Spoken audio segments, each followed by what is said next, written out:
what's more of an important selling point? Me teaching you entry level IT, I'm gonna teach you how to get a job making 50 to 55,000 starting off, or me promising you can make six figures and beyond and live your wildest fantasy.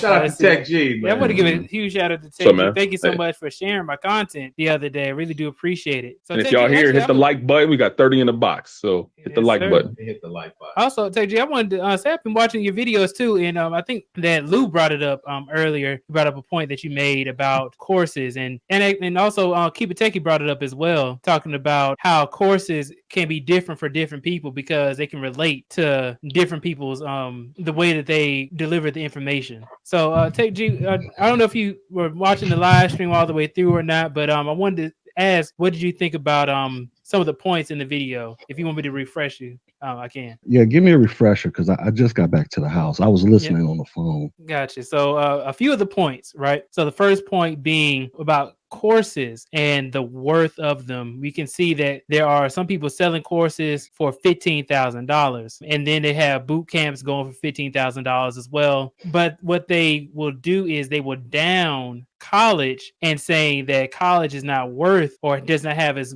good education as their course because they're in direct competition with them. And then I have the other point, which is I watched Bro's video.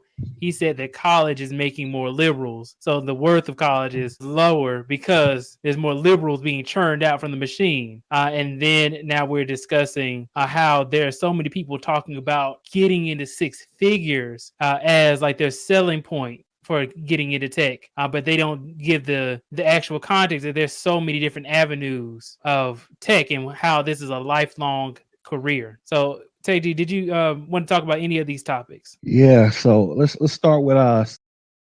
So I know that dude. We went to college together. When I was at Tuskegee, because we went to school the same years, I don't recall any liberal indoctrination sessions. You know what I'm saying? Now that's my dude, but at the same time, I was a STEM major. I majored in aerospace engineering. So all I was in was mostly math and science classes the entire time. And the majority of my instructors were from like India and Pakistan. And, you know, we didn't really engage in American politics. Matter of fact, we never engaged in American politics. So I don't think that's really that big of a factor when it comes to STEM, because I heard somebody mention it up here earlier. It doesn't matter what your political leanings are.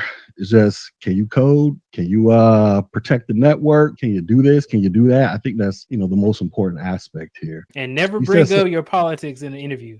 Never do that. I don't recommend bringing up politics at work, period. You know, I just religion and politics and sexual orientation and things of that nature. I try to steer clear of all those conversations at the job. Another thing, you mentioned something about everybody advertising getting six-figure jobs.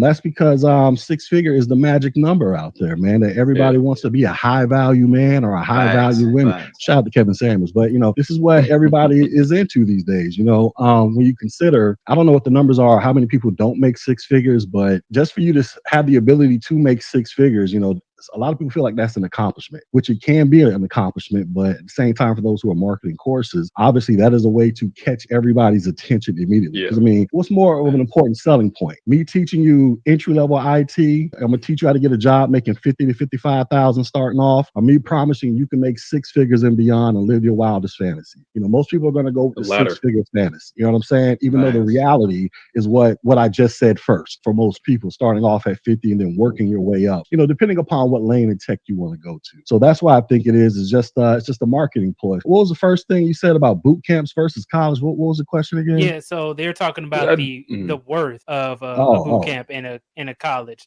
saying that the education through a boot camp and or course is better than going to college. All right, so the worth is obviously highly subjective, right? Because the person putting the program together, you got to remember, most of them are marketing towards people who don't know anything about tech or they don't know anything about that lane. But most of these people, to include myself, we do market to a lot of newbies in IT. Now, I've yet to figure out how to get my stuff up to $15,000. I'm trying to figure out how that's even possible. But when it comes to saying that your stuff is better than college and vice versa, I mean, you know, college is a business, selling courses is a business. I mean, you got to do what you got to do to get the customers in. And oftentimes you're kind of playing, I'm not going to say maliciously, but playing off of the so-called ignorance of people who don't know any better. Now, if somebody came up to me and was like, yeah, we're offering, you take this course for $15,000, you're going to get A plus, Net plus, Security plus. No way in the world I would pay somebody $15,000 or send my 17-year-old son through a course like that.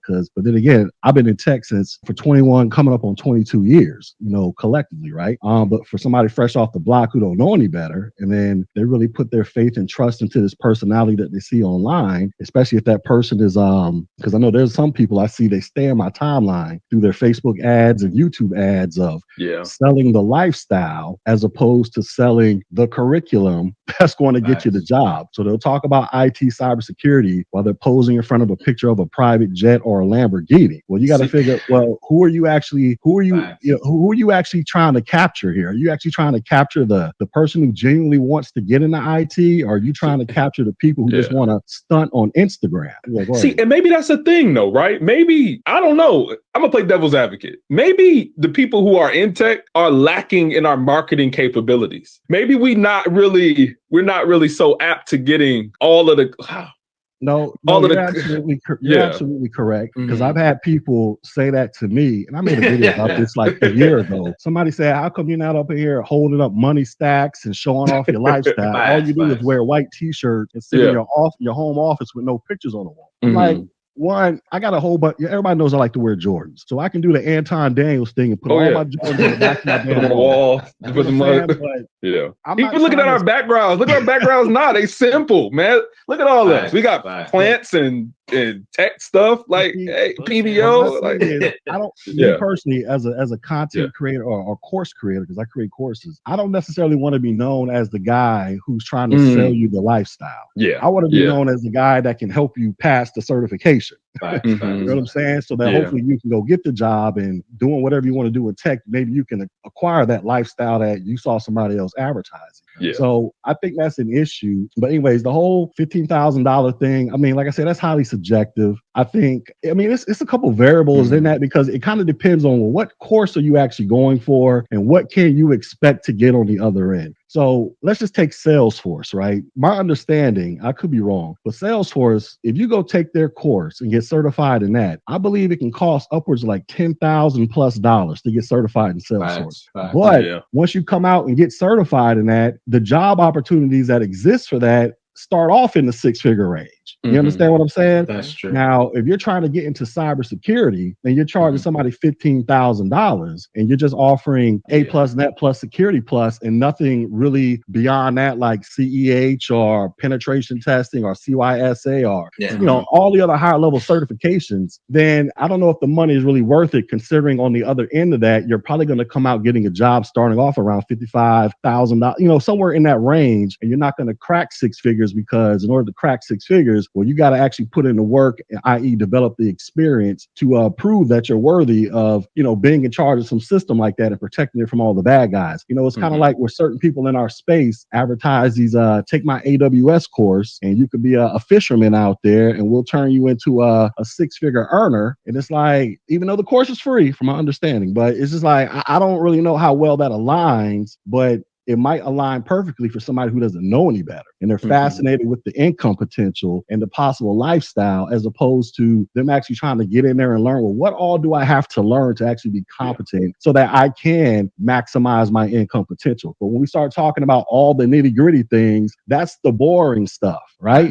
The exciting stuff is we want to watch YouTube and somebody feed us the fantasies of throwing money in the air. But I don't want to sit here and watch this boring ass slideshow from Tech G or Gabe or Keep It Techie. But this boring ass slideshow is what's going to help you pass that cert and possibly help you land that job. Did I answer your question? It definitely does. And I wanted to add in another point too, is that, with these courses, right? And I see your point when you say, hey, you can get a certification from this. These certifications, you can pay for like $100, $200 to be able to take the test for it. The course shouldn't be a crazy amount more than what the certification actually would be. But what I've seen is that there are courses out there that is not trying to get you to get a certificate, like a A+ or Security Plus. I've seen courses that just, here's, you completed this course and you can They go give in. you a training certificate at the end, not a certification. Facts. Right. So, because I offer training certificates as well when people go through my course, but I also sell them the voucher to go take the test. Me personally, I can't offer the test because I'm not certified from Pearson VUE, and I don't have an establishment where I can set that up and actually go through the process of certifying people. And like I say, offering the training certificate, people have used my stuff and submitted training certificates to their job to say that they went through a course because they had to fulfill whatever training requirements that they need to get X amount of training hours on this, that, and the third. So I mean, that's a possibility. When I was in the Army, we used to do that all the time as well. But to actually get the certification, those who are teaching the course, unless they work for CompTIA, or not even CompTIA, but they work for Pearson VUE, I should say, they can't actually administer the certification. They can just give you the voucher. And that's a great point, is that, so you finish this course and then now you then need to go on and then take on another test after you finish the course. So you pay $15,000 for a course, then you go and you have to pay another $200 something for taking the test. And if you pay $15,000, you better be able to pass that test. So do they typically offer coaching in it or something? If people are charging like $15,000, I would expect there to be some type of coaching, or I got your personal cell phone number and I can call you in the middle of the night type of deal. So that's probably why they jack the price up, because like I say, the information, I mean, you can go out there and find all the stuff doing Google and YouTube searches, right? But most people, they want the stuff already packaged up for them because nobody wants to put in the time and research to go find this stuff. So when you start charging that much money, there's probably some type of coaching program in there where you got exclusive access to the instructor so you can ask them questions on a one-on-one basis versus you just watching the video, or versus you just doing like a group session where you got like 20 or 30 people in there. You're just rapid fire answering questions. So that might be why they charge a premium for that. But at the same time, when it comes to the certification, so you can have the best course and teach all the information flawlessly, right? As if you created the entire thing from scratch and you're the industry standard. That doesn't guarantee that the person is going to pass the test, meaning they can learn everything that you've taught them, passed every practice exam with flying colors. It's still up to them to go take the test and get certified. Right. And so I like to tell people, I give this example on because I was taught this for like 4.5 years when I was in the military. My last 4.5 years, I was actually a tech teacher. And so you can have like 100 people say, hey, I want to learn IT. And this is how the numbers kind of generally break down based off of what I've seen over teaching this to thousands of people. You'll have about 45 people who be like, ooh, I want to learn tech. I want to make 6 figures. And then you present to them the curriculum of what they got to learn. And they're like, I don't think I want to learn tech. I want to go drive a truck or do something else with my life, right? Then you have like another 45. They'll sign up. They'll start going through the material, but they'll stop and start to the point where they never get a consistent rhythm. And then 2-3 months will go by and they got to start back all over from scratch. And they'll just keep doing that and doing that. Then that leaves about 10 people. You have about 5 of those people. They'll go through the entire course like a champion, but they will freeze up and never go take the test because they got test anxiety. They just come up with every excuse in the world to not take that test. And then you have about the remaining 5. They'll go through the entire course, go take the test, pass or fail. And if they do fail, they'll go back and pass. So I say out of all that, you probably got like 5% people who actually go through the entire thing and successfully knock it out on the first or second try. Regardless of all that, the instructor can't, if an instructor is offering guarantees like that, they're full of crap. If somebody's offering, I can guarantee I'll get you a job, they're full of crap as well, unless they're clicked in with a company, like they're the hiring manager, or they're actually, the person that owns the company or whatever. Like when I tell people this all the time, I'm like, listen, I'm teaching you the information, but I can't take the test for it. I'm not training you to get a job. I'll refer you to a company that specializes in that, and they'll help you get a job. Even with the job, because I think somebody mentioned something. I think I put something in the chat about jobs. As a matter of fact, this was related to that little poll that you put up. I said, I forgot what the poll was, but I said networking is probably the most important thing out there, right? That trumps everything, because who you know and who knows you, that can get you in a lot of doors. And I've used my own personal network to make that happen. And then followed by that, I think it's experience, then certifications, and then college degrees. That's my order of importance right there. But even with the relating to the jobs, I think I put this in the chat as well, because somebody had mentioned it. Something about jobs, right? How to get the job. I was like, when it comes to the job, right? We're talking about certs, education, networking, certs and degrees. All of that's cool and all of that's important for trying to get the interview. But I think the most important aspect about the hiring process is, can you actually sell yourself during the interview? Because you could be the most qualified person, but if you suck as a person or your breath stinks or you know what I'm saying, you just turn me off as a person, I'm not hiring or nobody's going to want to deal with you. So, these are just some things to, keep in mind. Yeah, soft skills is one of the most important skills as well.